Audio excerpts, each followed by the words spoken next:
Now, based on everything that we learned, we have to be able to talk about our daily routine. Now, to talk about our daily routine, here we have a briefing about daily routine. So, I'm going to read it. Le matin, je me lève à 6 heures. J'allume la radio. Je me lave les dents. Je prends une douche. Je prépare le petit déjeuner. Je pars au travail. Je rentre à 17 heures. Je dîne à 18h30.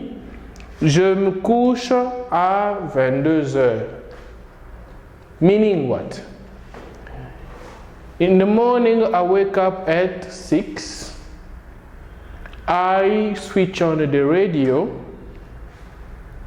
I brush my teeth.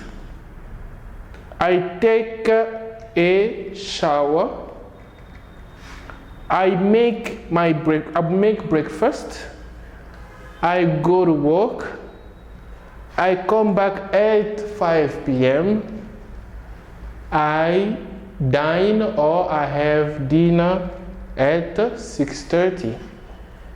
And I go to bed at 10 p.m. So, based on everything we have learned, you are capable of talking about your morning routine. It's up to you to write your own ways. Follow the steps and write it, okay?